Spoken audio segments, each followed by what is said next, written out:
दोस्तों, हमें हर एक मुकाम से आगे कदम बढ़ाकर जीना पड़ता है। हम अपनी जर्नी में जहाँ से भी हमने शुरू की है, कहीं ना कहीं किसी न किसी मंजिल पर तो होंगे जहाँ पर हमने कुछ ना कुछ अचीव किया होगा। हालांकि माइंडसेट ऐसा हो सकता है कि आज मेरे पास कुछ भी नहीं है या मैं बिल्कुल भी अचीवर नहीं हूँ, मैं फेलियर हूँ। मगर ऐसा नहीं है। जब भी जर्नी शुरू होती है, धीरे धीरे कुछ ना कुछ एड ऑन होता रहता है। अगर फेलियर ज़्यादा मिली है तो एक्सपीरियंस तो हुआ है ना कि क्या नहीं करना है। बहरहाल, मैं फेलियर की बात नहीं करूँगा, मैं सक्सेस की बात करता हूँ। क्योंकि हर इंसान सक्सेस चाहता है। किसी एक मुकाम पर, किसी एक पड़ाव पर पहुंचकर वो आगे बढ़ता है, नए गोल सेट करता है और फिर अपनी जर्नी शुरू कर देता है। लेकिन इस जर्नी में हम कई बार गलत माइंडसेट अपना लेते हैं और वो गलत माइंडसेट हमें फिर गलत रिजल्ट्स देने लगते हैं।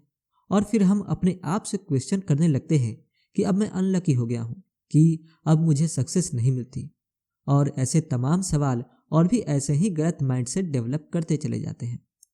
गलत सोचना गलत रिजल्ट ही देता है। तो कैसे अपने माइंडसेट को ठीक किया जाए, कैसे इसे एक्यूरेट किया जाए और कैसे हमारे पास एक रोड मैप हो कि हम जर्नी के किसी भी स्टेज पर क्यों ना हो, राइट माइंडसेट को अपनाकर, राइट टूल्स को अडॉप्ट कर अपनी सक्सेस की जर्नी को कंटिन्यू करते रहें। आज की बुक समरी है मास्टर योर थिंकिंग, जिसे लिखा है थिबोट म्यूरिस ने। तो बात शुरू यहाँ से करते हैं कि क्या आपने कभी कोई गोल सेट किया है, उसके लिए काम किया और फिर जो रिजल्ट आए उसकी वजह से निराश हुए? उसके बाद क्या आपने हार मान ली या फिर से कोशिश की? इस दुनिया में जहाँ कुछ भी तय नहीं है, वहाँ अपनी उम्मीदों को पूरा करना आसान नहीं है। आपको हमेशा चैलेंजेस का सामना तो करना ही होगा। आप निराश भी होंगे, पर अगर आपका इरादा पक्का होगा तो आप दोबारा सक्सेसफुल होने की कोशिश करेंगे। इसके लिए आपको अपने गोल्स के साथ जुड़े हुए एक्यूरेट माइंडसेट की जरूरत है।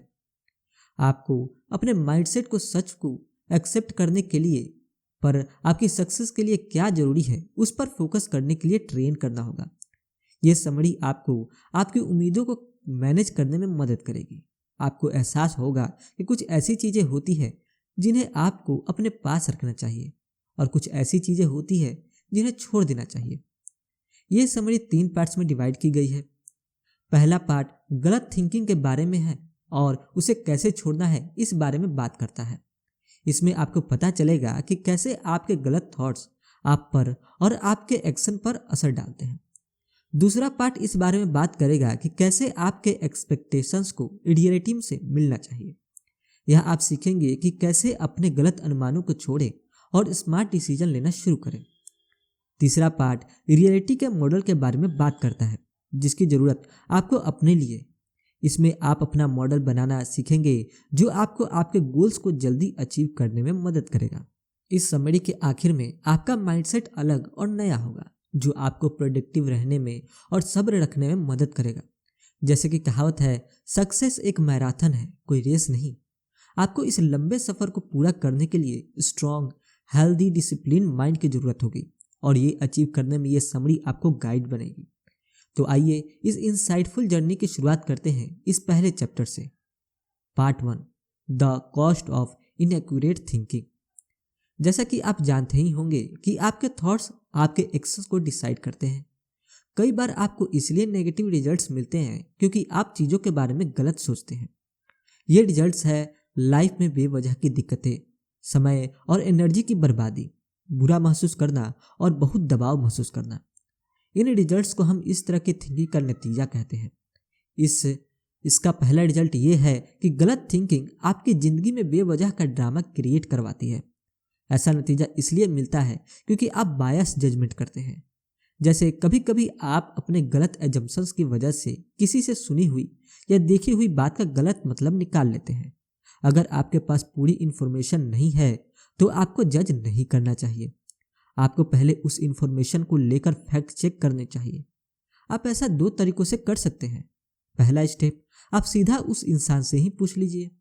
दूसरा स्टेप, जब तक आप उस चीज़ को लेकर श्योर नहीं हो जाते तब तक उसे ऑब्जर्व करते रहिए। पहला स्टेप आपको अपने मन में कहानी बनाने को अवॉइड करने में मदद करता है, वहीं दूसरा स्टेप आपको खुद से कुछ भी मान लेने से रोकता है। सबसे जरूरी बात यह है कि आपको नेगेटिव के बजाय पॉजिटिव बातें सोचनी है। जज करने के पहले एक्शन लें और फिर फैक्ट को जानने की कोशिश करें। इस तरह से हम अपनी जिंदगी में होने वाले बहुत से फिजूल के ड्रामा से बच सकते हैं। गलत थिंकिंग का दूसरा रिजल्ट होता है समय और एनर्जी की बर्बादी। ऐसा तब होता है जब आप उन कामों पर ज्यादा समय लगा देते हैं जिन्हें आपको सबसे कम प्रायोरिटी देनी चाहिए।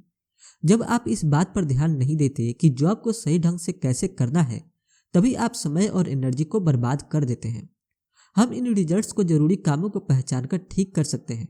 ये काम आमतौर पर वो एक्टिविटीज होती हैं जो आपको सबसे कम पसंद होती है, पर इसके लिए आपको बहुत ज़्यादा एनर्जी की ज़रूरत होती है।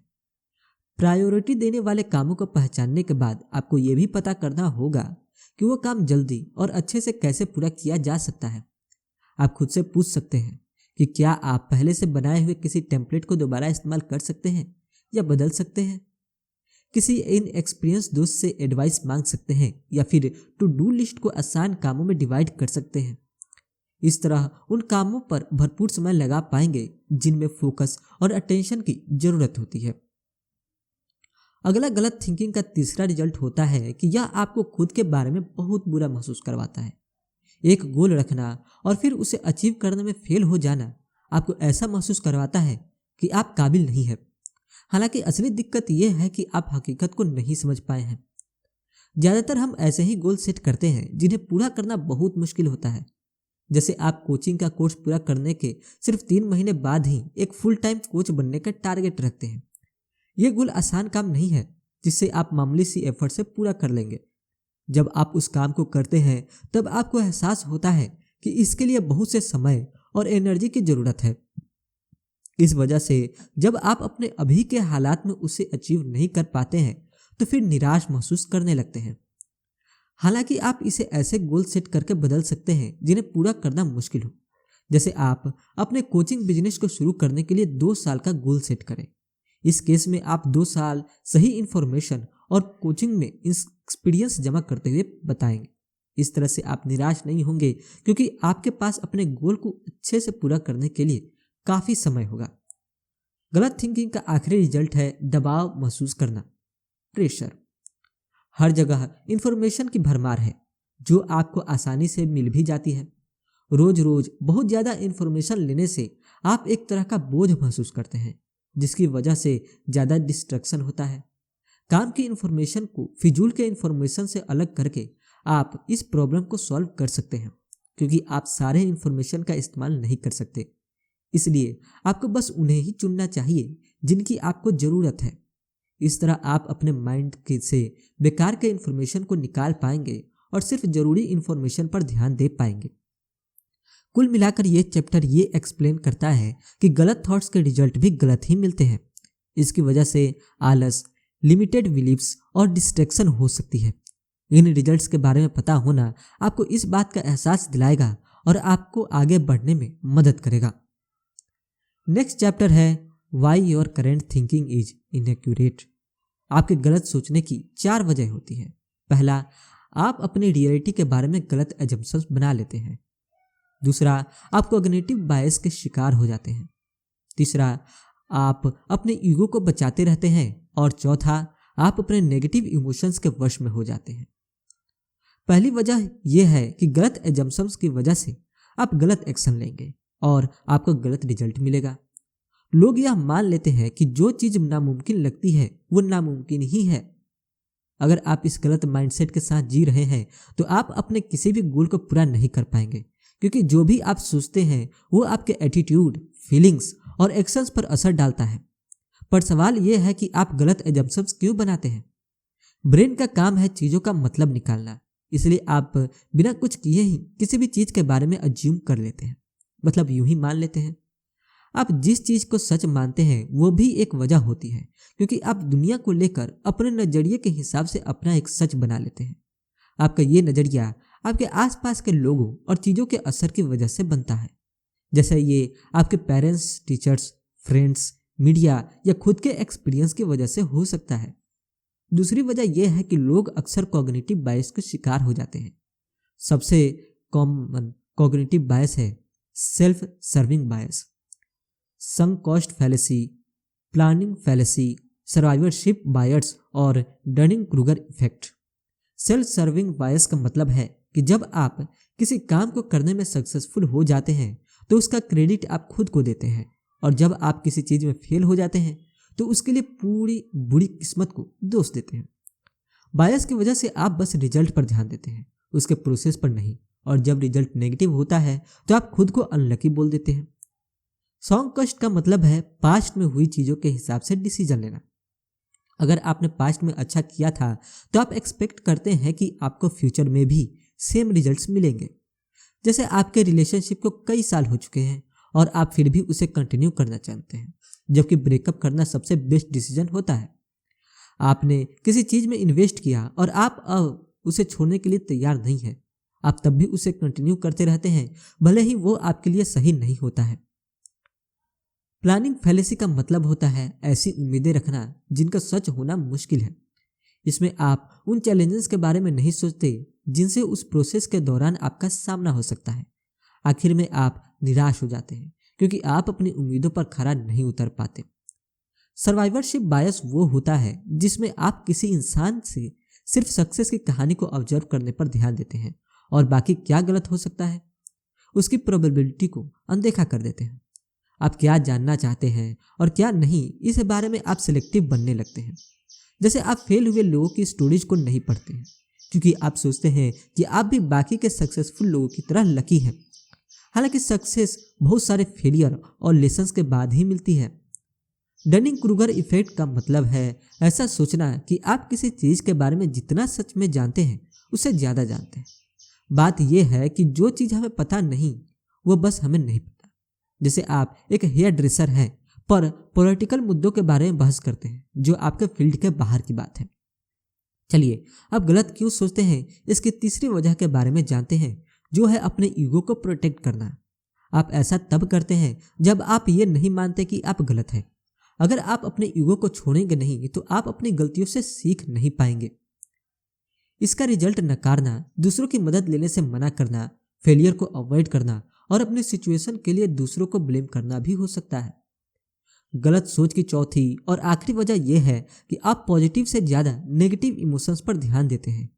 जैसे अगर आप फेल होने पर बहुत ज्यादा बुरा महसूस करने लगेंगे तो हो सकता है कि खुद को इम्प्रूव करने के लिए बढ़ावा देने के बजाय आपका मोटिवेशन खत्म हो जाए।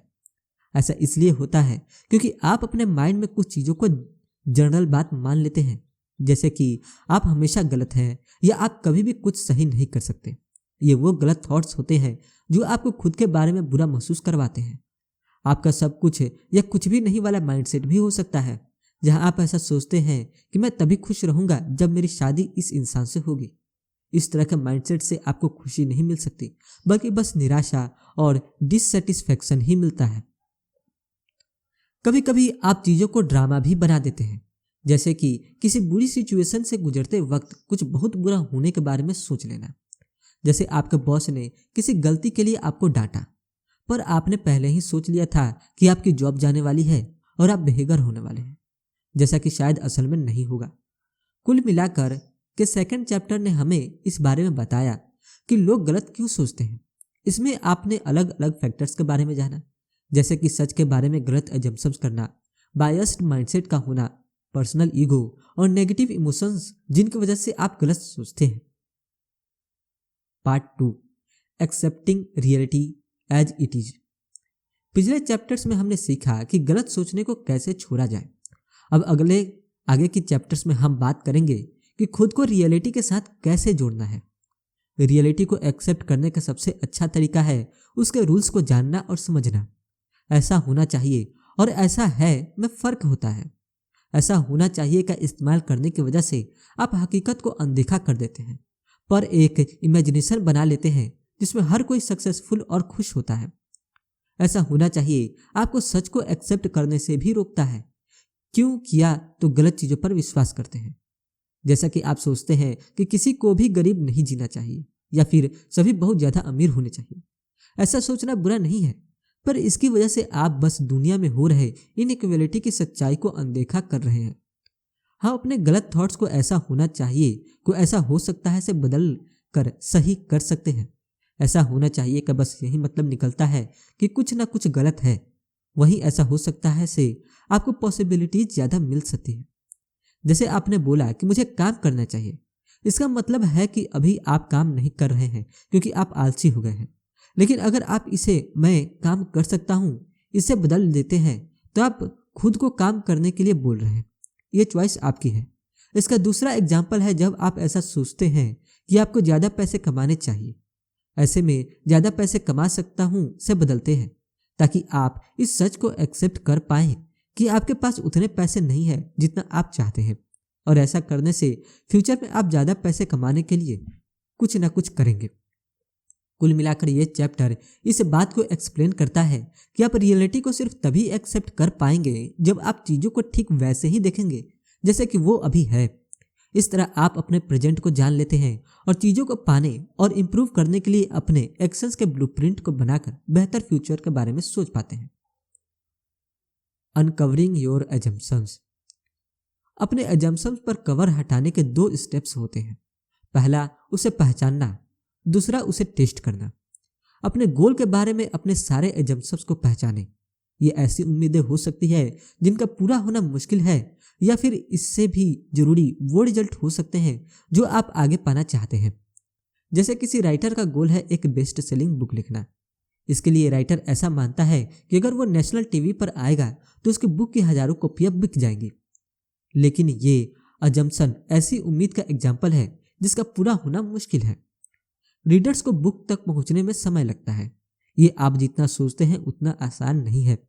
इस तरह के एजम्पशंस को पहचानने से फिर आप समझ पाएंगे कि ऐसा हो सकता है या नहीं। इसे पहचानने के बाद इसकी एक्यूरेसी सटीकता को टेस्ट करें। अपने एजम्पशंस के बारे में पता करें और उसकी क्वालिटी को बढ़ाएं। उन एजम्पशंस को सही करें ताकि आप अपने टारगेट को पूरा कर सकें। तो कुल मिलाकर ये चैप्टर आपके एजम्पशंस को लेकर आपकी समझ के बारे में है। आप जिन चीज़ों पर विश्वास करते हैं यह उसकी एक्यूरेसी को पहचानने और टेस्ट करने में मदद करता है कि यह आपके गोल को पूरा करने में मदद करेगा या फिर ऐसी उम्मीदों की वजह बनेगा जिनका पूरा होना मुश्किल है। Refining your model of reality. अपने रियलिटी के मॉडल को बदलने के लिए यहाँ 6 स्टेप्स बताए गए हैं जिन्हें आप फॉलो कर सकते हैं। अपने एजम्पशंस को फिर से देखें, अपनी थिंकिंग को शार्प बनाएं। जिन लोगों के पास एक्सपीरियंस है उनका इंटरव्यू लें, रिसर्च करें, जानने की इच्छा बनाए रखें पर अपने इमोशंस को सुनें। पहला स्टेप है खुद से ये पूछकर अपने एजम्पशंस को बदलना कि आप क्या जानते हैं। जैसे कि आपका गोल है एक फुल टाइम बुक राइटर बनना है, पर आप मान लेते हैं कि आप ज़्यादा पैसे नहीं कमाएंगे क्योंकि सारे राइटर्स के बुक की हजारों कॉपीज नहीं बिकती है। अब आपको सच्चाई बताएं पर इसका मतलब यह नहीं है कि आपको हार मान लेनी चाहिए। अपने एजम्पशंस को इस तरह से बदलें, अगर हर कोई हजारों कॉपी नहीं बेच सकता है तो मुझे पहले 250 यानी कि 250 कॉपी बेचने से शुरुआत करनी चाहिए। इस तरह का टारगेट गोल रियलिस्टिक और अचीव कर पाने वाला बनेगा। दूसरा स्टेप है खुद से सवाल पूछकर अपनी थिंकिंग को शार्प करना। क्या मुझे विश्वास है कि मैं ये कर सकता हूँ? ये ऐसा गोल अचीव करने में मैं पास्ट में सक्सेसफुल हुआ था या फिर फेल? अब ये भी पूछ सकते हैं कि क्या दूसरों को मुझ पर विश्वास है कि मैं अपने गोल को पूरा कर सकता हूँ? क्या मेरे पास ऐसा पूरा करने के लिए भरपूर समय या एनर्जी है? क्या मुझसे पहले भी ऐसा किसी ने गोल पूरा किया क्या है? मुझे यह गोल क्यों अचीव करना है और इस अचीव करने के लिए मुझे क्या स्ट्रेटजी बनानी चाहिए? ये सवाल आपको साफ साफ जवाब देंगे जो आपको सच्चाई को समझने में मदद करेंगे। इस तरह आप अपने एजम्पशंस को फिर से बना पाएंगे और अपने गोल्स को अचीव करने में मदद करने के लिए अच्छी स्ट्रेटजी बना पाएंगे। तीसरा स्टेप है जिन लोगों के पास एक्सपीरियंस है उनसे अपनी स्ट्रेटजी और रूटीन के बारे में इंटरव्यू लेना। इसमें आप स्मार्ट क्वेश्चंस का इस्तेमाल कर सकते हैं, जैसे कि चीज़ें कैसे काम करती हैं, अपने गोल के बारे में आपका क्या मानना था, अगर आप मेरी जगह पर होते तो आप क्या करते, या अगर आप फिर से शुरुआत करेंगे तो ये आप सक्सेस पाने के लिए कौन सी नई स्ट्रेटजीज का इस्तेमाल करेंगे। ये सवाल आपको दूसरे लोगों के एक्सपीरियंस से इस कन्फर्मेशन को जानने में मदद करेगा। कभी कभी आप उनके एक्सपीरियंस से रिलेट कर पाते हैं और उनके प्रॉब्लम से सॉल्यूशन सीख पाते हैं। इस तरह ये स्टेप्स आपको दूसरे के नज़रिए को समझने में मदद करेगा। चौथा स्टेप है रिसर्च करना और क्वालिटी इन्फॉर्मेशन ढूंढना। ध्यान रखें कि आपके पास इंफॉर्मेशन ढूंढने की स्ट्रेटेजी होनी चाहिए ताकि आप इंफॉर्मेशन से दबा हुआ महसूस ना करें। आप articles, free courses, books, YouTube video, blog, paid courses, mentoring sessions, mastermind group, one on one coaching से इंफॉर्मेशन ढूंढ सकते हैं। ध्यान रखें कि वो इंफॉर्मेशन आपके काम की हो। आखिर में अभी इस्तेमाल करने के लिए सबसे अच्छा होगा कि आप पुराने इंफॉर्मेशन के बजाय अब अपडेटेड इंफॉर्मेशन पर ध्यान दें। पांचवा स्टेप है क्यूरियस होना। जो आप जानते हैं और जो आप नहीं जानते उसे लगातार इंप्रूव करते रहें। ऐसा ना माने कि आप अपने फील्ड में एक्सपर्ट बन चुके हैं, क्योंकि अभी भी आपको बहुत सी चीज़ें सीखनी है। क्यूरियस होने में अलग अलग स्ट्रेटजीज के साथ एक्सपेरिमेंट करना भी आता है। इस तरह आप समझ पाएंगे कि आपके लिए क्या सबसे अच्छा है और क्या नहीं। छठा और आखिरी स्टेप है अपने इमोशंस को सुनना। ऐसा गोल चुनें जो आपको एक्साइट करता हो, क्योंकि यह फीलिंग आपको आगे जाने में मदद करेगी। आप लगातार एक्शन करते रहेंगे। अगर आप अपने गोल से मोटिवेटेड महसूस नहीं करते हैं तो उसे ना करें, क्योंकि उसे करने से आप बस समय और चीज़ों को बर्बाद करेंगे। हालांकि अगर वो आपको काम करना पसंद है तो उसे करें, उसे एंजॉय करें जब तक आप अपने टारगेट रिजल्ट्स को ना पालें। कुल मिलाकर इस चैप्टर ने आपको आपकी रियलिटी को समझने के 6 स्टेप्स बताए। पिछले चैप्टर ने इस बारे में बात की थी कि रियलिटी जैसी है उसे वैसा ही एक्सेप्ट करना जरूरी है, और इस चैप्टर में आपने अपने रियलिटी के मॉडल को इफेक्टिव बनाने के लिए उसे रिफाइन करना सीखा। नेक्स्ट है avoiding common misconception and delusional thinking. 4 सबसे आम गलतफहमियां होती है जिनसे आपका सामना हो चुका होगा। इन गलतफहमियों की वजह से आपको भ्रम होता है जो आपको एक्शन लेने से रोकता है। पहली गलतफहमी ये सोचना है कि आप सक्सेसफुल होना डिजर्व करते हैं।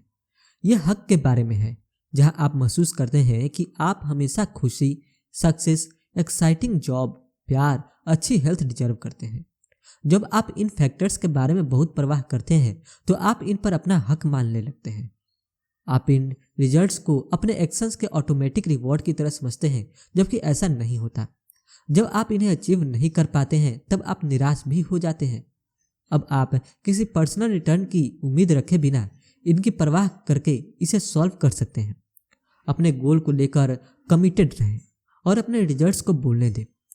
दूसरी गलतफहमी है यह एक्सेप्ट करना कि अच्छे से काम करना सक्सेस पाने के लिए काफ़ी होता है, पर यह काफ़ी नहीं होता, क्योंकि राइटर, सिंगर, पेंटर और इन्वेंटर अपने टैलेंट और ग्रेटनेस के बावजूद भी लोगों में नहीं जाने जाते हैं। आपको यह समझना होगा कि बहुत से फैक्टर्स होते हैं जो आपकी सक्सेस पर असर डालते हैं, जैसा कि अच्छा राइटर होना काफ़ी नहीं है।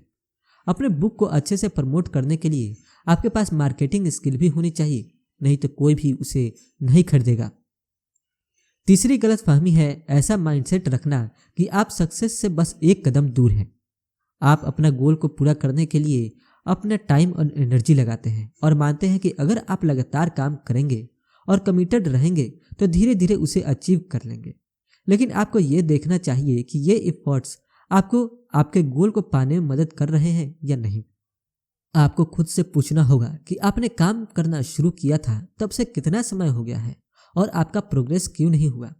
इस तरीके से आप भी सही ट्रैक पर हैं या नहीं, इसका एहसास करने के लिए आपको अपनी जर्नी को इवैल्यूएट करने में मदद मिलेगी। फिर डिसाइड करें कि आपको इसमें क्या बदलना है ताकि आप अगले स्टेप की तरफ बढ़ पाएं। चौथी और आखिरी गलतफहमी है यह सोचना कि आप पहले ही बहुत अच्छे हैं और आपको इम्प्रूवमेंट की जरूरत नहीं है। किसी भी चीज में अच्छे होने का मतलब यह नहीं कि वह पूरा हो गया है। खुद को लिमिट ना करें, हमेशा अपने नॉलेज और स्किल्स को डेवलप करने के तरीके ढूंढते रहें। याद रखें कि बड़े बड़े एथलीट, आर्टिस्ट, शेफ, इंजीनियर वगैरह हमेशा खुद को इम्प्रूव करने की और बेहतर बनाने की कोशिश करते रहते हैं। नेक्स्ट चैप्टर है how to create an effective process. हर गोल के लिए एक इफेक्टिव प्रोसीजर की जरूरत होती है। सबसे पहले आपको गोल अचीव करने के लिए जरूरी एक्शंस की एक लिस्ट बनानी है। आप उन कामों को हटा सकते हैं जिनकी आपको ज़रूरत नहीं है। फिर सिर्फ उन स्ट्रेटजी पर ध्यान दें जिनकी आपकी ज़रूरत है। जैसे आप बुक्स पढ़ सकते हैं और जान सकते हैं कि दूसरे ऑथर कैसे सक्सेसफुल हुए। इस तरीके से आपको आइडिया मिल जाएगा कि आपके गोल के लिए कौन सी स्ट्रेटजीज काम आएगी। दूसरा, उन स्ट्रेटजीज को सही प्रोसेस में डालें।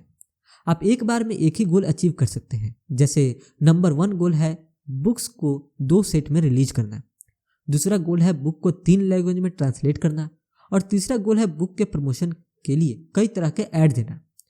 जब आपको अपने गोल्स पता चल जाए तो आप उन पर काम करना शुरू कर सकते हैं।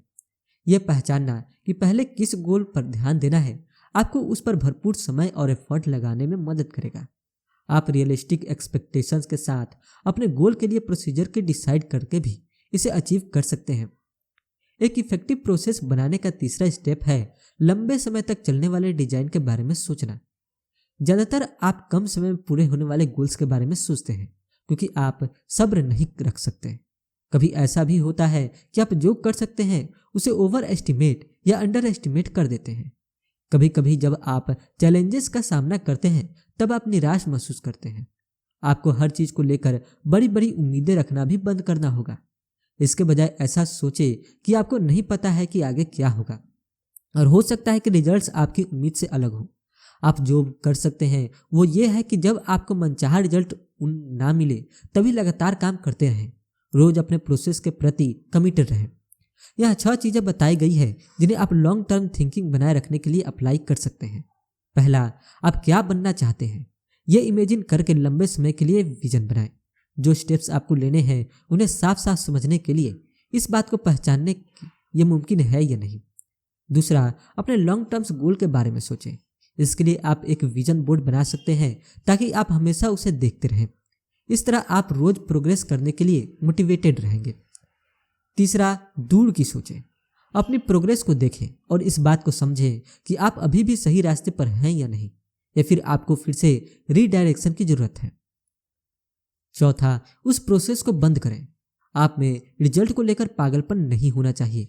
आपको बस लगातार एक्शन लेने की जरूरत है। हर स्टेप से कुछ सीखें और उस जर्नी को एंजॉय करें। पांचवा, किसी चीज के छूट जाने के डर को छोड़ दें। अगर किसी के इनविटेशन की वजह से आपका समय बर्बाद हो रहा है तो उस इनविटेशन को मना कर दें। अपने शॉर्ट टर्म गोल्स के बजाय अपने लॉन्ग टर्म गोल्स को चुनें, क्योंकि जो खुशी आपको अपने गोल को पूरा करने से मिलती है वो टेम्पररी आराम से ज्यादा सेटिस्फाइंग होती है। छठा, सब्र रखें। अपने गोल पर काम करते रहें और साथ ही खुद को याद दिलाते रहें कि रिजल्ट्स को लेकर सब्र रखना है। खुद को इम्प्रूव करने पर ध्यान दें और एक्सीलेंस पाने की कोशिश करते रहें। Part 3, design and empowering environment. Positivity आपको आपके गोल को अचीव करने में मदद करेगी। इसलिए अगर आपको ऐसा महसूस हो रहा है कि आपका अभी का एनवायरनमेंट आपके खिलाफ काम कर रहा है तो समय है कि आप एक्शन लें, नहीं तो नेगेटिविटी आपको नीचे खींच लेगी। यहाँ आपके एनवायरनमेंट को बदलने के 3 तरीके बताए गए। पहला तरीका है अपने आप को सही लोगों के आसपास रखकर अपने पीयर ग्रुप को बदलना। ध्यान रखें कि जब आप अपने दोस्तों के साथ बहुत समय बिताते हैं तो आप उनके एटीट्यूड और माइंडसेट को अपना लेते हैं। अपने दोस्तों और फैमिली को बताएं कि आपको अपने गोल्स अचीव करने के लिए उनके सपोर्ट की जरूरत है। अगर उनका एटीट्यूड नेगेटिव है तो उनके साथ कम समय बिताएं।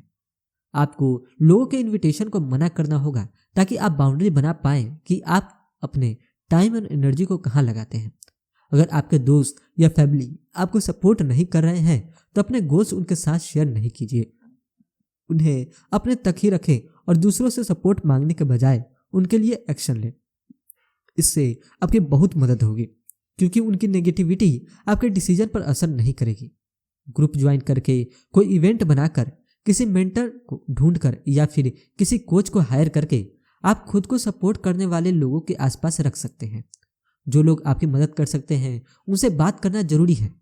जैसे अगर आप कोई बिजनेस शुरू करना चाहते हैं तो आप एंटरप्रेन्योर्स के ग्रुप को ज्वाइन कर सकते हैं। आपके एनवायरनमेंट को बदलने का दूसरा तरीका है आपके फिजिकल एनवायरनमेंट को साफ करना।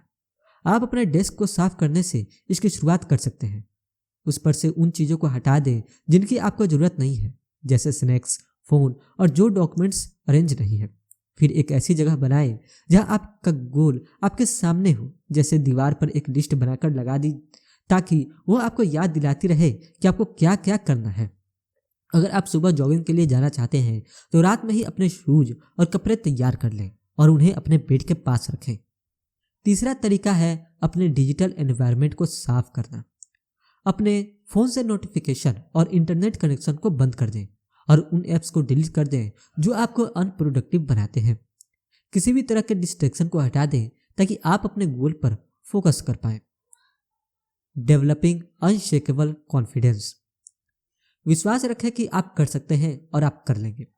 नामुमकिन गोल्स को खुद पर विश्वास रखे बिना अचीव करना मुश्किल होता है। इसलिए सक्सेस पर विश्वास रखना उन जरूरी स्टेप्स में से एक है जिनकी जरूरत आपको अपने गोल को अचीव करने के लिए होती है। ये आपकी मेहनत करने और लगातार काम करते रहने के लिए ड्राइविंग फोर्स बनेगा। एक बार जब आप सक्सेस पर विश्वास करने लगेंगे तो आप में सेल्फ कॉन्फिडेंस भी आ जाएगा। इसके पहले अपने पुराने बिलीफ्स को नए बिलीफ से बदलने के लिए आपको विजुअलाइजेशन टेक्निक यूज करना होगा। पहला, आपको यह समझना होगा कि विश्वास करने से सब कुछ मुमकिन हो जाता है। एक ऐसा विश्वास जिससे तोड़ा ना जा सके और सही थिंकिंग आपको आपके गोल्स की तरफ काम करने के लिए बढ़ावा देते हैं। अपने मन में पॉजिटिव बातों को रिपीट करके आप खुद पर विश्वास कायम कर सकते हैं। यहाँ वो 4 फेज बताए गए हैं जिन्हें आपको सेल्फ बिलीव डेवलप करने के लिए समझना होगा। पहले फेज में आप अभी भी हिचकिचाते हैं। आप सोचते हैं कि आपके गोल को पूरा करना नामुमकिन है। इसके लिए आप उस बारे में कुछ नहीं करते हैं। उदाहरण के लिए, क्या होगा अगर मैं ये कर पाऊं क्योंकि दूसरे लोगों ने इसे किया है। हो सकता है कि शायद मैं ये कर लूं, या क्या होगा अगर मैं इसे एक बार ट्राई करूं। ऐसे थॉट्स आपके सेल्फ बिलीफ को बढ़ाने के लिए अच्छा स्टेप्स है। आप इसे सक्सेसफुल लोगों की कहानियां पढ़कर, नया माइंडसेट अपनाकर और ज्यादा ट्रिगर कर सकते हैं। एक्शन लेना सेल्फ बिलीफ को डेवलप करने का तीसरा फेज है। यहाँ एक्शन लेकर और छोटे छोटे सक्सेस को अचीव करके आप अपना कॉन्फिडेंस बना सकते हैं। एक एक्शन लेने के बाद आपको एहसास होगा कि आप और ज़्यादा कर सकते हैं। फिर लगातार काम करते रहने से आपकी प्रोग्रेस होती जाएगी। लगातार एक्शन लेना आपको चौथे और आखिरी फेज की तरफ ले जाएगा, जहां आपके पास पहले से ही काफ़ी कॉन्फिडेंस आ चुका होगा। आपके पास गोल्स को पूरा करने का अच्छा ट्रैक रिकॉर्ड भी होगा। सेल्फ बिलीफ पाने के बाद उसका इस्तेमाल अपने रियलिटी पर असर डालने के लिए करें। सेल्फ बिलीव आपके नज़रिए पर असर करता है। अगर आप किसी चीज़ को सच मानते हैं तो आप उसे साबित करने की इन्फॉर्मेशन को ढूंढते हैं। यह आपको दूसरे लोगों से सपोर्ट पाने में भी मदद करेगा, क्योंकि आपके सेल्फ कॉन्फिडेंस से उन पर भी असर पड़ता है। यह आपको पावर देने वाले कुछ लोग बिलीफ बताए गए हैं जो आप में होने चाहिए। विश्वास रखें कि आप लंबे समय में इम्प्रूव कर सकते हैं। अलग अलग स्किल्स और नॉलेज पाकर कॉन्फिडेंस बढ़ाने के लिए रोज अपनी ग्रोथ को देखें। विश्वास रखें कि अगर कोई इसे कर सकता है तो आप भी कर सकते हैं। प्रैक्टिस करना, खुद पर भरोसा रखना और कॉन्फिडेंस वो चीज़ें हैं जिनकी ज़रूरत आपको नामुमकिन चीज़ों को मुमकिन करने के लिए चाहिए। विश्वास रखें कि अगर आपने पहले इसे किया है तो दोबारा भी इसे कर सकते हैं। तो उसमें लगने वाले टाइम और एनर्जी की वजह से गोल को अचीव करने में आपको दबाव महसूस हो सकता है, लेकिन आप एक समय में एक गोल अचीव करके भी इसे कर सकते हैं। एक काम को पूरा करने के बाद ज़्यादा कॉन्फिडेंस महसूस करते हैं और ये आपको दूसरे काम करने के लिए मोटिवेट करता है। यकीन रखें कि अगर आप हार नहीं मानेंगे तो आप सक्सेसफुल हो जाएंगे। कभी हार न माने, भले ही आपको ऐसा महसूस हो रहा हो कि आप थक गए हैं या आप इसे और नहीं कर सकते। याद रखें, यही आगे बढ़ने का सही समय है। अपने कॉम्पिटिटर्स के बारे में भूल जाएं और खुद पर ध्यान रखें। भरोसा रखें कि भले ही रास्ते में फेलियर मिले पर फिर भी सक्सेस पाना मुमकिन है। अपनी गलतियों से सीखें, गिरने के बाद उठें और फिर से कोशिश करें। Expand your field of possibilities. शायद आपके गोल्स ऐसे होंगे जिन्हें अचीव करना मुश्किल होगा, लेकिन अगर आपका इरादा पक्का है और आपका माइंडसेट पॉजिटिव है तो ये मुश्किलें आपको रोक नहीं सकती। यह माइंडसेट चैलेंजेस के बावजूद भी आपको लगातार अपने काम में जुटे रहने में, कॉन्फिडेंस रहने में और नए मौक़ों को पाने में मदद करेगा। अपनी पॉसिबिलिटीज़ के फील्ड को बढ़ाने के 4 तरीके हैं। पहला तरीका है ज़्यादा लक जनरेट करने के लिए ज़्यादा एक्शन लेना, लेकिन सिर्फ लक पर डिपेंड न रहें। इसके बजाय आपको बेहतर रिजल्ट पाने के लिए चीज़ों को बदलना होगा। याद रखें कि आप अभी भी सिचुएशन को इम्प्रूव करने के लिए कुछ न कुछ हमेशा कर सकते हैं। यहाँ आप लगातार सोच सकते हैं कि आप क्या पाना चाहते हैं। आप अपनी इच्छाओं को दूसरों को बता सकते हैं। इस स्ट्रेटजीज के साथ लगातार एक्शन ले सकते हैं और फीडबैक से सीख सकते हैं। इस तरह तो आप अपनी ज़िंदगी में नई चीज़ों और आइडियाज़ को अट्रैक्ट कर सकते हैं, तो आपको अपने गोल्स को अचीव करने में मदद करेंगे। दूसरा तरीका है खुद से एम्पावरिंग सवाल पूछना। 2 सवाल होते हैं, कैसे और क्या होगा अगर। खुद से पूछे कि आप इसे कैसे कर सकते हैं, फिर पूछे कि अगर मैं इसे कर लूं तो क्या होगा। यह आप अपने गोल्स को पूरा करने के लिए क्या क्या कर सकते हैं, इसका एक्शन प्लान बना सकते हैं। तीसरा तरीका है लगातार एक्शन लेना। याद रखें, अगर आप कदम नहीं उठाएंगे तो आपके गोल्स हमेशा गोल्स ही रह जाएंगे। इसके लिए भले ही आपको पता नहीं है कि आगे क्या होगा, पर एक्शन लेने से न डरें, क्योंकि आप नामुमकिन को भी मुमकिन कर सकते हैं। विश्वास रखें कि अगर आप पहले, दूसरे या तीसरी कोशिश में फेल हो जाते हैं, फिर भी आप कुछ भी अचीव कर सकते हैं। जरूरी यह है कि आप हार न माने, क्योंकि आप इससे बहुत सी चीजें सीखेंगे। आप नई स्ट्रेटजीज सीखेंगे जिन्हें आप अगली बार इंप्रूव करने की कोशिश कर सकते हैं। फिर सारी नॉलेज, गलतियों और फेलियर के इकट्ठा होने के बाद आप समझ पाएंगे कि आपके लिए क्या काम करता है और क्या नहीं। अपने लिए पॉसिबिलिटीज बढ़ाने का चौथा तरीका है ग्रेटफुल होना। जब आप अपनी छोटी छोटी जीत को सेलिब्रेट करते हैं तो आप ज्यादा इंस्पायर्ड महसूस करते हैं। जो आपके पास अभी है उससे खुश रहना आपको और ज्यादा पाने के लिए मोटिवेट करता है। हालांकि कुछ लिमिटिंग बिलीफ्स भी हो सकते हैं, जैसे कि अपना हक समझना, कुछ चीजों, लोगों पे एक्सपीरियंस की लिमिटेड सप्लाई होना और हमेशा ज्यादा पाने की चाह रखना, जो आपके गोल्स के डायरेक्शन को बदल सकता है। ज्यादा पाने की चाह रखना गलत नहीं है, पर जो है उससे सेटिस्फाइड ना होना भी सही नहीं है। अगर आपके पास लिमिटेड रिसोर्सेज है तो आपको रिसोर्सफुल होना होगा। जो भी चीज आपके पास है उसके लिए ग्रेटिट्यूड यानी शुक्रगुजार होने की प्रैक्टिस करें।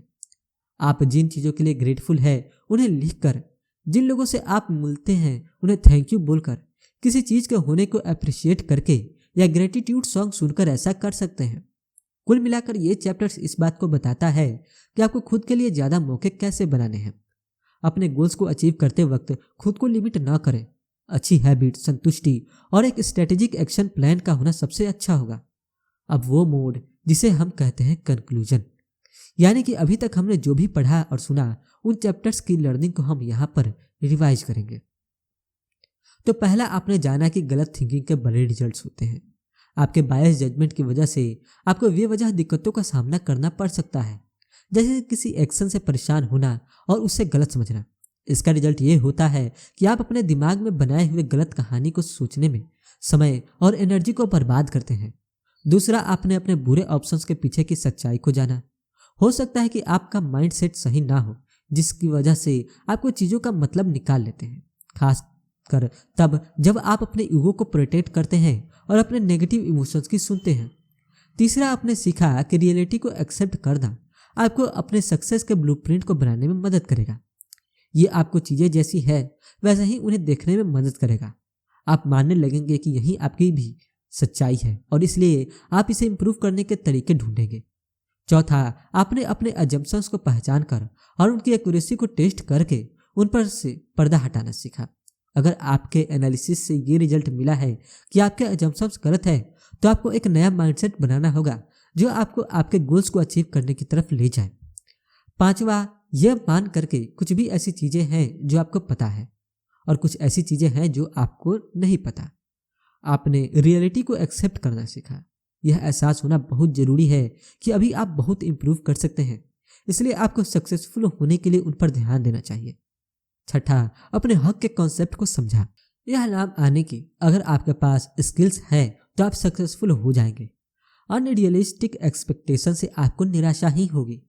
सातवां, आपने अपने गोल्स को अचीव करने के एक्शंस की लिस्ट बनाने के इफेक्टिव प्रोसेस के बारे में जाना। आपको लॉन्ग टर्म गोल्स को प्रायोरिटी देनी चाहिए और ध्यान रखना चाहिए कि आपके एक्शंस उनके लिए काम कर रहे हों। जो भी आप करते हैं उसमें सब्र रखें, क्योंकि सक्सेस पाने में समय और मेहनत लगती है। आठवां, आपने जाना कि उन नेगेटिव लोगों के साथ कम समय बिताना चाहिए जो आपके गोल्स को सपोर्ट नहीं करते हैं। ऐसा करने से आप अच्छे दोस्तों का सर्कल ढूंढ पाएंगे और आपको आगे बढ़ने में मदद करेंगे। आपने ये भी सीखा कि अपने एनवायरनमेंट को साफ करना भी आपको प्रोडक्टिव होने में मदद करता है। नौवां, आपने जाना कि सही थिंकिंग और सेल्फ बिलीव एक साथ काम करते हैं।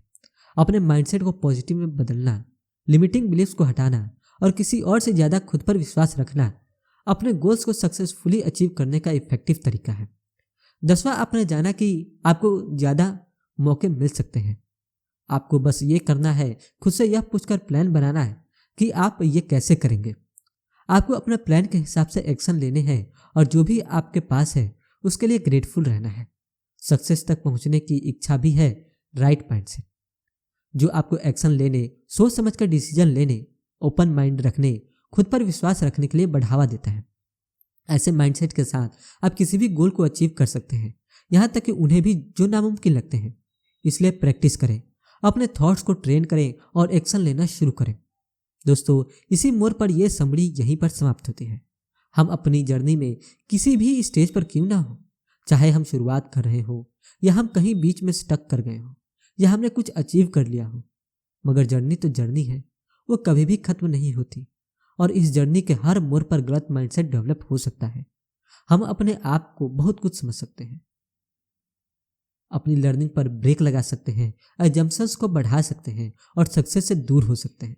लेकिन हम में से कोई भी सक्सेस से दूर होना नहीं चाहता। हम लगातार सक्सेस अचीव करना चाहते हैं, हम लगातार लर्न करना चाहते हैं और खुद को इम्प्रूव करना चाहते हैं।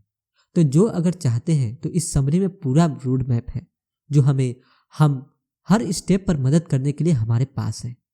आखिरी लाइन यही थी कि एक्शन लेना होगा तो ए एज एक्शन टेकर।